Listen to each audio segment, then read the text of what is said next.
दोस्तों नमस्कार। आज से इस चैनल में इंग्लिश में जो चीज़ें आपको पढ़ाई जा रही हैं, चाहे वो सेंटेंस बनाना हो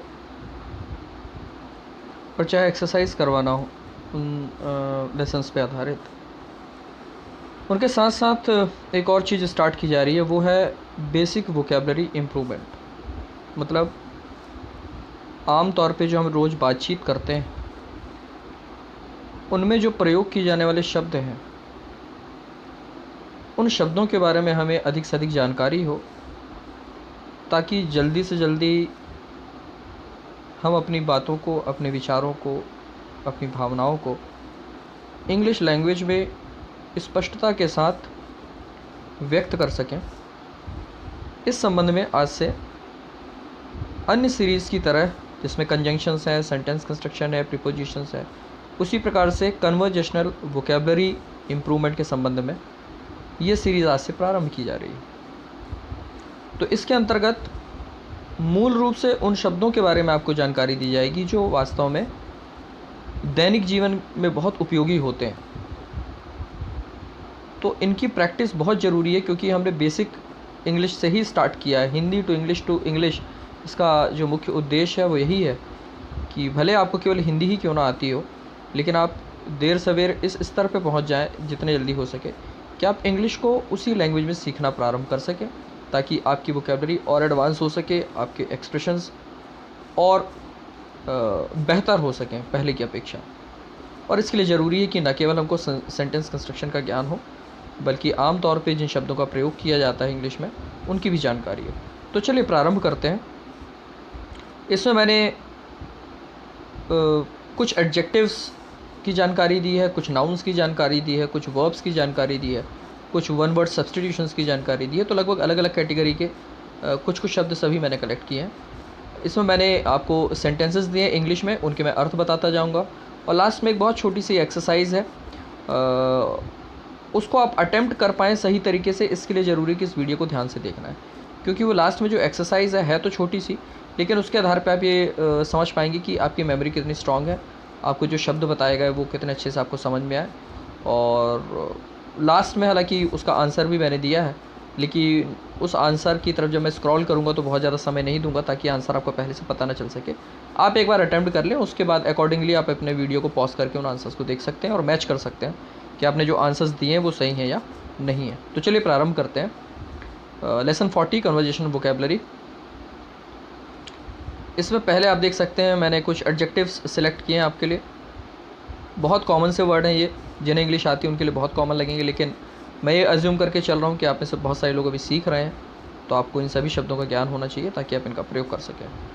able, abnormal, absent, academic, acceptable, इन 5 शब्दों को पहले मैं शेयर कर रहा हूँ आपके साथ। तो इनके सेंटेंस बनाए हैं मैंने और उनके आपको अर्थ बताऊँगा। जो अंडरलाइन वर्ड है उसके अर्थ को विशेष रूप से समझना है, ताकि आप इनका प्रयोग सही तरीके से कर सकें। मैंने सेंटेंस केवल एक एक दिए ताकि वीडियो बहुत लंबा ना हो, यद्यपि ये अन्य वीडियो की अपेक्षा थोड़ी लंबा होगा, क्योंकि वोकेबलरी है, मैंने अधिक से अधिक शब्द एक वीडियो में शेयर करने की कोशिश की है। तो वोकैब की वीडियो थोड़ी बड़ी होंगी, इसलिए थोड़ी सी पेशेंस के साथ आप देखें, लेकिन आपके लिए बहुत उपयोगी है। तो आई होप उस चीज़ को ध्यान में रखते हुए आप अपना पेशेंस बनाए रखेंगे। चलिए स्टार्ट करते हैं। पहला सेंटेंस है, due to fever Amit is not able to play today. बुखार की वजह से आज अमित खेलने में सक्षम नहीं है या खेलने में समर्थ नहीं है। तो एबल शब्द का अर्थ होगा समर्थ या सक्षम। ठीक है, इस बात को ध्यान रखना है। कहीं भी ये बताना है कि कोई व्यक्ति किसी चीज़ में सक्षम नहीं है या समर्थ नहीं है, तो वहाँ पे हमको एबल शब्द का प्रयोग करना है, या अफर्मेटिव सेंस भी देना है कि सक्षम है अथवा समर्थ है, तो वहाँ हम एबल का प्रयोग कर सकते हैं। दूसरा सेंटेंस है, his behaviour has been consistently abnormal for last few months, he must be taken to a psychiatrist at earliest. उसका जो व्यवहार है वो पिछले कुछ महीनों से लगातार असामान्य है, और इसलिए जितने जल्दी हो सके उसे एक साइकेट्रिस्ट के पास ले जाना चाहिए। साइकेट्रिस्ट हम बोलते हैं ऐसे व्यक्ति को जो मनोरोग को ट्रीट करता है, उन्हें ठीक करता है, उसको हम साइकेट्रिस्ट बोलते हैं। जो मानसिक रोगी होते हैं उनका ट्रीटमेंट प्रोवाइड कराता है। और यहाँ पर अंडरलाइन वर्ड है एबनॉर्मल। तो आप बोल क्या रहे हैं कि उसका जो व्यवहार है पिछले कुछ महीनों से लगातार असामान्य है। तो एबनॉर्मल मतलब असामान्य, जो सामान्य ना हो। कोई व्यक्ति असामान्य व्यवहार करने लगता है तो हम समझ में आ जाता है कि भाई इसको कुछ प्रॉब्लम है, इसलिए उसको एक मनोचिकित्सक की आवश्यकता है। तो वही आप बात कह रहे हैं, एबनॉर्मल मतलब असामान्य। थर्ड सेंटेंस आप देख सकते हैं, why were you absent yesterday. हो सकता है कल किसी काम से आप कॉलेज ना गए हों, स्कूल ना गए हों, और जब आप गए हों तो अटेंडेंस के वक्त आपके टीचर का ध्यान आप पे गया और वो आपसे पूछ रहे कि भाई why were you absent yesterday, तुम कल अनुपस्थित क्यों थे। तो अपसेंट का मतलब अनुपस्थित, ठीक है, अनुपस्थित। फोर्थ है, in a resume one can not skip providing one's academic details. Resume एक ऐसा डॉक्यूमेंट होता है जो एक जॉब सीकर प्रोवाइड कराता है एम्प्लॉयर को, उसमें बहुत सारी उसकी डिटेल्स होती हैं, उसी के संबंध में बताई जा रही है बात। In a resume one can not skip providing one's academic details. एक रिज्यूमे में एक व्यक्ति अपनी शैक्षणिक जो डिटेल्स हैं उनको प्रोवाइड करना कभी भी स्किप नहीं कर सकता। स्किप करना मतलब छोड़ देना, मतलब उसे रिज्यूमे में एकेडमिक डिटेल्स प्रोवाइड करनी ही होती हैं। तो एकेडमिक मतलब शैक्षणिक, शिक्षा संबंधी, कि आपकी शिक्षा कहाँ से हुई है, किस लेवल की है, ग्रेजुएट हैं, पोस्ट ग्रेजुएट हैं, 12th पास्ड हैं, जो भी है वो कहाँ से की है, किस ईयर में की है, कितने मार्क्स आए वगैरह वगैरह। तो इनको हम पर बोलते हैं एकेडमिक डिटेल्स। तो शिक्षा संबंधी मतलब एकेडमिक, शैक्षणिक भी कहते हैं आप उसे। फिफ्थ सेंटेंस है, difference in views are always acceptable to sensible people. कि जो विचारों में भेद है या विचारों में अंतर है, समझदार लोग उसका बुरा नहीं मानते हैं, समझदार लोग उससे विचलित नहीं होते हैं, बल्कि उन्हें ये सारी चीज़ें एक्सेप्टेबल होती हैं। मतलब वो बहुत सहजता से स्वीकार कर लेते हैं कि लोगों के मत, लोगों के विचार किसी विषय पर अलग अलग हो सकते हैं। तो एक्सेप्टेबल मतलब स्वीकार्य। यदि किसी को कोई चीज़ स्वीकार्य है तो वो वस्तु उसको एक्सेप्टेबल है। एक्सेप्ट वर्ड होता है, एक वर्ब होती है, उसी से बना हुआ ये वर्ड एक्सेप्टेबल, मतलब जिसे स्वीकार किया जा सके, स्वीकार्य है।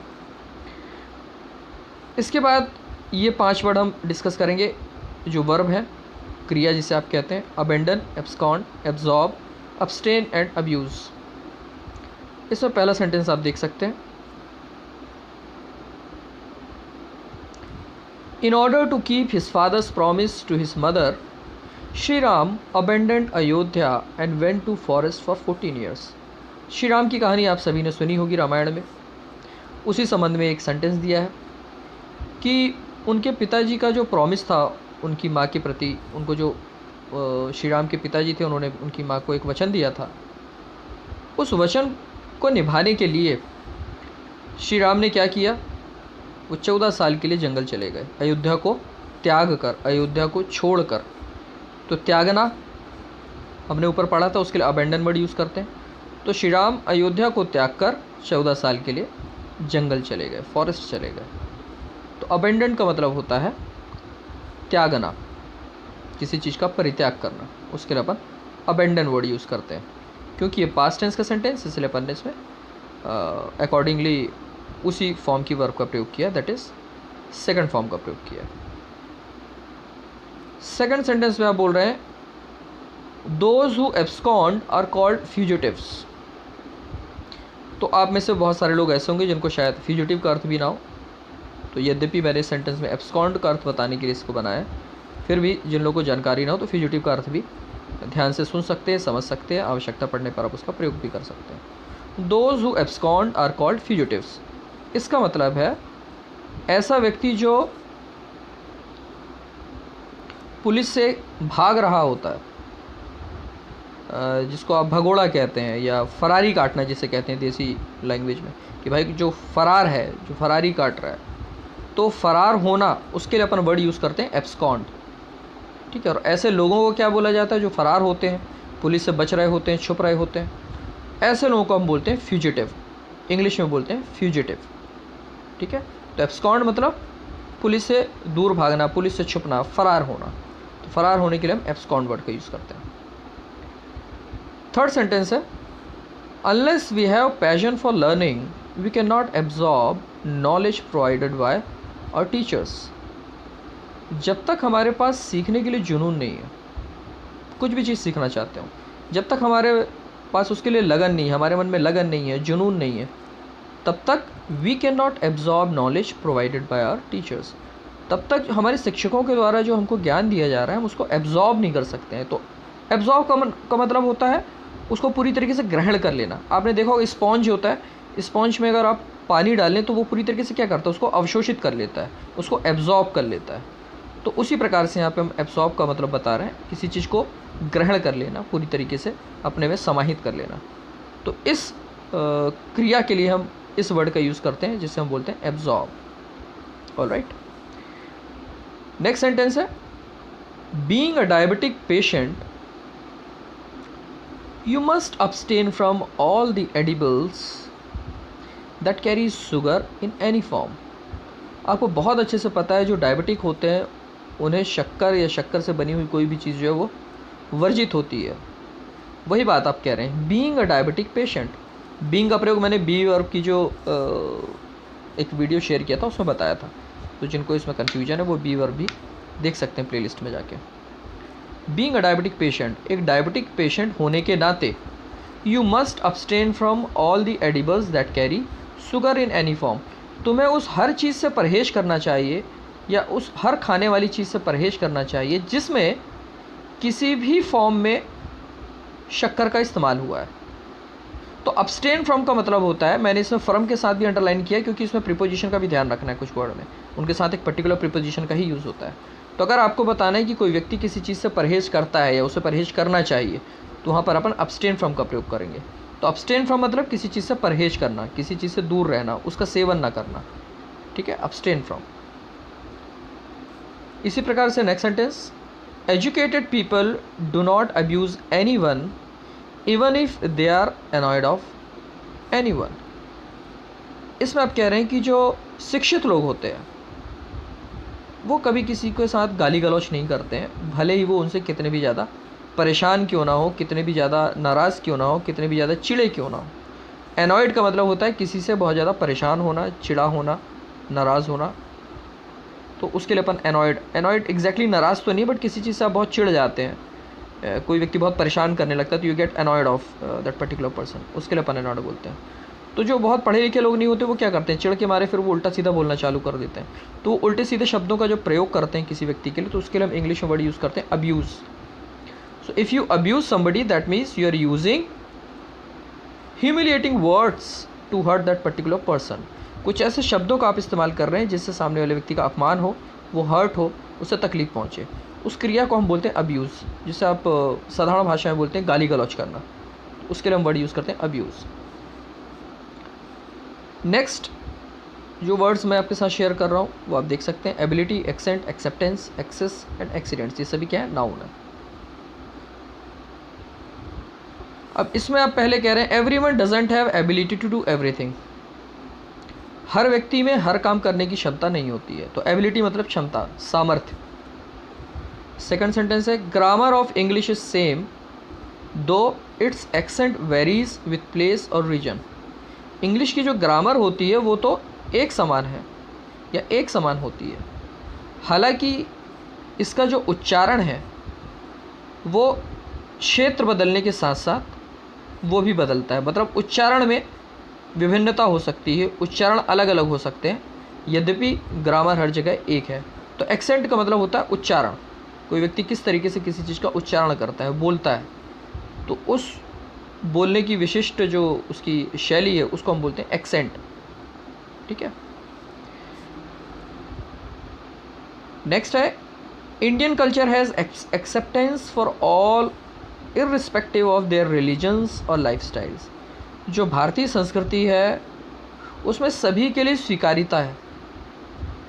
ऊपर आपने इसी का एक एडजेक्टिव फॉर्म पढ़ा था एक्सेप्टेबल टू, लेकिन ये उसका नाउन फॉर्म है एक्सेप्टेंस। तो एक्सेप्टेबल के साथ टू आता है, जबकि एक्सेप्टेंस के बाद हम फॉर का प्रयोग करते हैं। Indian culture has acceptance for all. भारतीय कल्चर जो है या भारतीय संस्कृति जो सभी को स्वीकार करती है, इर्रिस्पेक्टिव ऑफ देयर रिलीजन्स और लाइफस्टाइल, भले ही किसी का धर्म अथवा किसी की जीवन शैली एक दूसरे से अलग ही क्यों ना हो, भले ही किसी का रिलीजन कुछ भी हो, भले ही किसी का धर्म या संप्रदाय कुछ भी हो, उनके जीने की लाइफस्टाइल अलग अलग हो, लेकिन भारतीय संस्कृति में सभी के लिए स्वीकार्यता है। तो स्वीकार्यता बताने के लिए हम एक्सेप्टेंस शब्द का प्रयोग करते हैं। नेक्स्ट वर्ड है, next sentence, as soon as you get your library card you will have access to it. जैसे ही आप अपना लाइब्रेरी कार्ड बनवा लेते हैं, you will have access to it, मतलब आप इसका प्रयोग कर सकते हैं। तो एक्सेस होना मतलब पहुंच होना, तो एक्सेस के साथ टू का प्रयोग करते हैं। तो जब किसी को बताना है कि किसी व्यक्ति की कहीं पहुंच हो सकती है या पहुंच है, तो वहाँ हम एक्सेस का वर्ड का प्रयोग कर सकते हैं। आपने एक्सेस सुना होगा, powerful people always have access to parliament, ठीक है। People who are very rich, people who are in very good position usually have access to bureaucrats, politicians. तो क्योंकि वो उनके पास बहुत पैसा होता है या बहुत अच्छी पोजीशन पे होते हैं, तो उनकी पहुंच कहाँ होती है, बड़े बड़े नेताओं तक होती है, बड़े बड़े इंडस्ट्रीज तक होती है। तो पहुंच होने के लिए हम एक्सेस का यूज़ करते हैं और इसके बाद हम टू का प्रयोग करते हैं।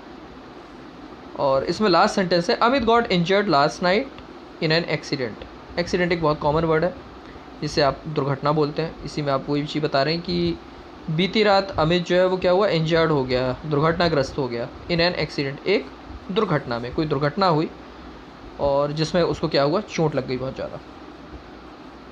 ये कुछ वर्ड मैंने शेयर किए। अब लास्ट में ये 5 वर्ड और शेयर कर रहा हूँ, theist, bibliophile, introvert, recluse and aesthetic. इनको हम बोलते हैं वन वर्ड सब्सटीट्यूशन, ठीक है।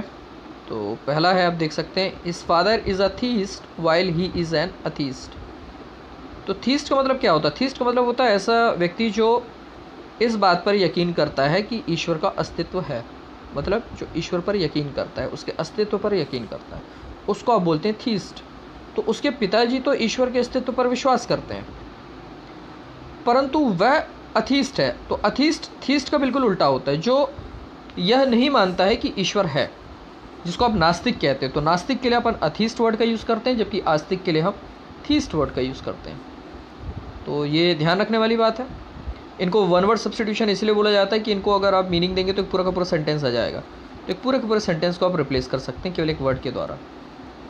आप अगर इस ऊपर वाले सेंटेंस को, मतलब सेंटेंस 1 को ही अगर आप वन वर्ड सब्स्टिट्यूशन का यूज़ नहीं करते हो, सेंटेंस कैसे होता? His father believes in the existence of God while he does not believe in the existence of God. अब कितना बड़ा सेंटेंस हो जाता, लेकिन आपने केवल ये 2 वर्ड यूज़ किए और कितना छोटा सेंटेंस हो गया। और ये बोलने की, ये लिखने की एक विशेष कला होती है जिसमें आप अपनी बात को कम से कम शब्दों में स्पष्टता के साथ रख सकते हैं। तो प्रयास यही करना चाहिए कि हम कम से कम शब्दों में अपनी पूरी बात रख सकें, और उसमें वोकैबुलरी एक बहुत इंपॉर्टेंट रोल प्ले करती है। चलिए नेक्स्ट सेंटेंस की तरफ चलते हैं। A bibliophile loves spending most of his or her laser eight reading. तो एक जो बिब्लियोफाइल है, बिब्लियोफाइल वर्ड किसके लिए यूज़ करते हैं? ऐसा व्यक्ति जो अपने खाली समय का अधिकतम समय किस में बिताना पसंद करता है? पढ़ने में। तो जिसे पढ़ने का शौक़ होता है, जिन्हें किताबों से बहुत प्रेम होता है, उसके लिए हम वर्ड यूज़ करते हैं बिब्लियोफाइल। थर्ड सेंटेंस आप देख सकते हैं, as an introvert he doesn't like to socialise much. Socialise का मतलब होता है लोगों से बहुत मिलना जुलना, उसको हम बोलते हैं सोशलाइज होना। लेकिन एक इंट्रोवर्ट जो होता है उसे ये बहुत ज़्यादा पसंद नहीं होता, बहुत ज़्यादा मिलनसार नहीं होता है, लोगों से मिलना जुलना बहुत ज़्यादा उसे पसंद नहीं होता है। तो इंट्रोवर्ट वर्ड ऐसे व्यक्ति के लिए हम यूज़ करते हैं जो आमतौर पे अपने में ही रहना पसंद करता है, अंतर्मुखी जो होता है, जो बहिर्मुखी नहीं होता बल्कि अंतर्मुखी होता है, उसके लिए हम यूज़ करते हैं इंट्रोवर्ट। नेक्स्ट वर्ड है, it is not easy to live like a recluse, it demands high degree of understanding and discipline. तो रिक्लूज वर्ड हम ऐसे व्यक्ति के लिए यूज़ करते हैं जो अकेला रहना पसंद करता है। अकेला मतलब आप समझ रहे हैं, काफ़ी कुछ इंट्रोवर्ट जैसा ही है ये, लेकिन इंट्रोवर्ट जो है कोई ज़रूरी नहीं कि वो अकेला हो, बल्कि उसको बहुत ज़्यादा मिलना पसंद नहीं होता है। लेकिन जो रिक्लूज है वो अकेला रहना ही पसंद करता है। तो यही बात इसमें कही जा रही है कि it's not easy to live like a recluse. अकेले रहना इतना आसान तो होता नहीं, तो एक रिक्लूज की तरह जीना आसान नहीं है। It demands high degree of understanding and discipline. इसके लिए बहुत ज़रूरी है कि उस व्यक्ति की समझदारी हाई डिग्री की हो, बहुत समझदार व्यक्ति हो, और क्या हो, उसमें बहुत ज़्यादा अनुशासन हो। क्योंकि अकेले वो व्यक्ति तभी रह सकता है जो अपनी सारी जवाबदारी अकेले पूरी कर सकता है, निभा सकता है। तो रिक्लूज ऐसे व्यक्ति के लिए यूज़ करते हैं जो अकेला रहना पसंद करता है, अकेला रहता है। इसी प्रकार से मिलता जुलता एक वर्ड है last, an ascetic is never inclined to pleasures of senses, rather he or she prefers joy of peace. जो एक एसेटिक होता है वो कभी भी इंद्रियों के सुखों के प्रति आकर्षित या उनके प्रति उसके अंदर झुकाव नहीं होता है, बल्कि वो क्या पसंद करता है, वो जॉय ऑफ पीस को पसंद करता है। जो शांति का आनंद होता है, जो मन की शांति होती है, उसमें जो आनंद होता है वो उसको ज़्यादा महत्व देता है।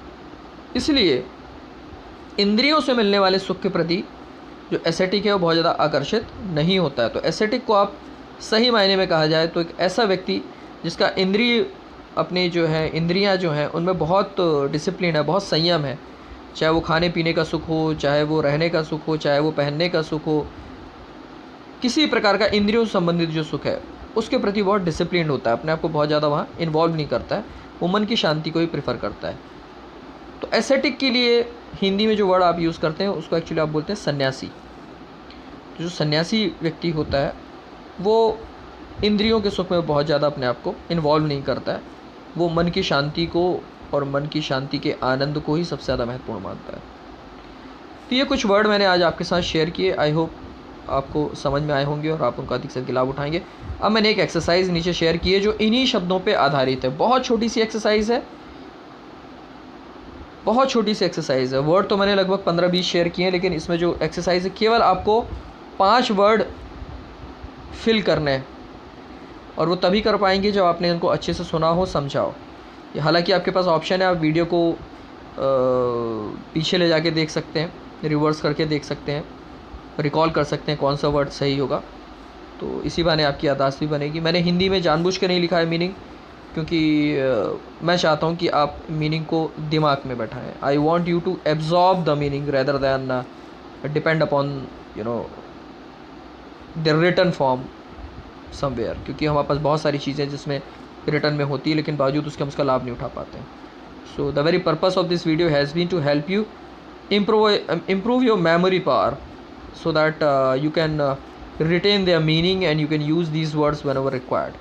तो चलिए देखते हैं आपको कितना समझ में आया, जो भी समझ में आया। एक्सरसाइज बोल रही है कि fill in the blanks with the most appropriate word among those discussed above. जो ऊपर शब्द आपके साथ अभी डिस्कस किए गए हैं उन्हीं में से जो सबसे अप्रोप्रिएट वर्ड है उसका आपको चुनाव करना है और फिल इन द ब्लैंक्स करना है। मतलब जो ब्लैंक स्पेस दिखाई दे रहे हैं वहाँ पर उनको यूज़ करना है। ये ध्यान रखना है कि अगर कहीं पे वर्ब आएगा तो सेंटेंस के अकॉर्डिंग वर्ब की फॉर्म आपको खुद वहाँ पे डालनी होगी, क्योंकि बेसिक सेंटेंसेस ऑलरेडी बताए जा चुके हैं। तो आपसे अपेक्षा की जाती है कि आप सेंटेंस को देख के समझ जाएंगे वहाँ पे वर्ब के किस फॉर्म का प्रयोग किया जाना सर्वथा उचित है, और अकॉर्डिंगली आप उसका प्रयोग करेंगे। तो चलिए स्टार्ट करते हैं। पहला सेंटेंस है, since he came to know that his arrest warrant has been issued he has been dash. तो अर्थ तो अब आपको खुद निकालना है, ठीक है, और उसके अकॉर्डिंग यहाँ पे आपको फिल करना है वो शब्द जो यहाँ पे सूट करता है, ठीक है। नेक्स्ट सेंटेंस है, it is said that mister Sharma dash his huge bungalow. मैं इनकी मीनिंग इसलिए नहीं बता रहा हूँ क्योंकि पूरे लेसन्स जो अभी तक आपको बताए गए हैं उनमें सिंपल सेंटेंसेस सबसे पहले बताए गए हैं, और मैंने जैसा पहले बताया मेरा पूरा फोकस इस बात पे रहा है कि आप इंग्लिश को समझें ना कि रटें। तो मैं अपेक्षा करता हूँ कि एटलीस्ट एक्सरसाइज के जो सेंटेंसेस आप उन्हें समझ पा रहे हैं, और अगर आप उन्हें समझ पा रहे हैं तो आसानी से सही आंसर आप कर पाएंगे। तो एक प्रकार से एक सेल्फ असेसमेंट भी है कि अगर अभी भी हमको सेंटेंसेस सिंपल से सेंटेंसेस समझ में नहीं आ रहे हैं, मतलब हमें जो पुराने लेसन्स हैं उन्हें अभी रिवाइज़ करने की ज़रूरत है। ऑलराइट, चलिए तो सेकंड सेंटेंस की तरफ चलते हैं। It is said that mister Sharma dash his huge bungalow one night suddenly as it was haunted। ठीक है, कुछ शब्द के अर्थ मैं बता दूंगा ताकि आपको ज़्यादा प्रॉब्लम ना हो। मैं नहीं चाहता हूँ कि आपको डिक्शनरी वगैरह ढूंढना पड़े। तो कुछ ऐसे वर्ड जो शायद कुछ लोगों के लिए अनकॉमन हो, जैसे हॉन्टेड वर्ड का यूज़। तो हॉन्टेड वर्ड का इस्तेमाल वहाँ पे करते हैं जहाँ पर कोई चीज़ भूत प्रेत से संबंधित होती है, उसे ऐसा कहा जाता है कि यहाँ पे बहुत सारे भूत प्रेत हैं या बुरी आत्माओं का निवास है, तो ऐसी जगह आप हॉन्टेड कहते हो। थर्ड है, if you don't have password you can not have dash to any computer unless you are a hacker. इसमें सारे वर्ड कॉमन है, हैकर भी बहुत एक कॉमन वर्ड है, बट जिनको नहीं पता है उनके लिए बता दूं, हैकर एक ऐसे व्यक्ति को आप कहते हैं जिसे कंप्यूटर का बहुत अच्छा ज्ञान होता है, और भले ही उसके पास पासवर्ड ना हो, वो आसानी से किसी के कंप्यूटर सिस्टम को खोल सकता है, उसमें जो रखी हुई जानकारी उनको चुरा सकता है, उनको ले सकता है। फोर्थ है, it's far better to be an atheist but peace loving and human if to be dash means to be inhuman and unnecessarily violent against people of other religions और फेथ। इसमें सारे वर्ड कॉमन हैं, तो इसमें मैं कोई word की meaning नहीं बताऊंगा। फिर भी कोई वर्ड की मीनिंग आपको नहीं आती है तो इसका मतलब यह है कि आपको फिर उसके अर्थ को ढूंढने की ज़रूरत है। आप गूगल करें, आपके फ़ोन पर डिक्शनरी है तो डिक्शनरी ऐप से आप उस वर्ड का अर्थ निकाल सकते हैं। और लास्ट है, irresponsible behaviour of any person is never dash in a classroom. Irresponsible मतलब गैर जिम्मेदाराना, और बाकी वर्ड की तो मीनिंग इसमें आपको पता ही होगी। तो आपको इन 5 सेंटेंसेस में जो ब्लैंक स्पेस है उसमें सही वर्ड डालना है, किन में से, जो ऊपर डिस्कस किए गए हैं। और अब मैं थोड़ी देर के लिए ग्लिम्स दे रहा हूँ नीचे ले जाके, जहाँ पे आंसर मैंने इसके दिए हैं, बट वो केवल एक ग्लिम्स होगी, एक झलक होगी। बहुत देर तक मैं पॉज नहीं करूँगा ताकि आपको आंसर पता ना चले। और आपसे भी अनुरोध है कि जब तक आप एक्सरसाइज को अटैम्प्ट ना करें, उन आंसर्स को ना देखें। जब एक्सरसाइज अटैम्प्ट कर लें तो दोबारा आप वीडियो को उस जगह पे लाके पॉज करके आंसर देख सकते हैं। बिल्कुल एक झलक दिखाऊंगा मैं। ये मैंने एक झलक दिखाई और अब ये मैंने नीचे कर दी, ऊपर कर दिया इसको, ठीक है। तो आप जब वीडियो पूरा कर लेंगे, उसके बाद जब आप एक्सरसाइज अटैम्प्ट करेंगे, उसके बाद आंसर चेक करने के लिए आप लास्ट में जाके देख सकते हैं। एक पर्टिकुलर मोमेंट पे आपको वीडियो को पॉज करना होगा, तभी आपको आंसर दिखाई देंगे। आई होप कि ये जो वोकैबलरी का सेशन मैंने स्टार्ट किया है वो आपको यूज़फुल लगे, आपके लिए फ़ायदेमंद हो। काफ़ी समय निकाल के बनाया जा रहा है, तो मैं जानना चाहूँगा कि ये आपको कितना समझ में आया, कितना यूज़फुल लगा। मुझे बहुत खुशी होगी अगर आप कमेंट करके बताएं कि ये वीडियो आपको पसंद आया कि नहीं आया, ये आपको आपके काम का लगा या नहीं लगा, या आपके सजेशंस भी अगर कुछ हैं जिनके माध्यम से इसे और इंटरेस्टिंग और यूज़फुल बनाया जा सकता है, तो मैं उनका पूरा स्वागत करता हूँ।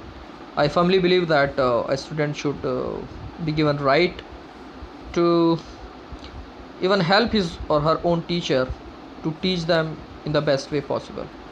तो मैं ये बिल्कुल भी अज्यूम नहीं कर रहा हूँ कि मैं जो चीज़ें आपको बता रहा हूँ बिल्कुल सबसे अच्छे तरीके से बता रहा हूँ, बट मुझे जो लग रहा था उस तरीके से मैंने कोशिश की है इस समय के दौरान, जहाँ पे बहुत लिमिटेड रिसोर्सेज अवेलेबल हैं, उसमें कितने अच्छे से अच्छे तरीके से मैं आपको ये प्रोवाइड करा सकूँ, मैंने उसकी कोशिश की है। बावजूद उसके अगर इसको और इंटरेस्टिंग बनाया जा सकता है तो प्लीज़ आप मुझे सजेस्ट करें, और अगर आपको बेहतर लगा तो वो भी आप मुझे बताएं। आपके जो कॉम्प्लीमेंट्स हैं that will definitely encourage me to continue making efforts for your sake. अगले वीडियो में फिर हम हाजिर होते हैं। Take care, bye bye.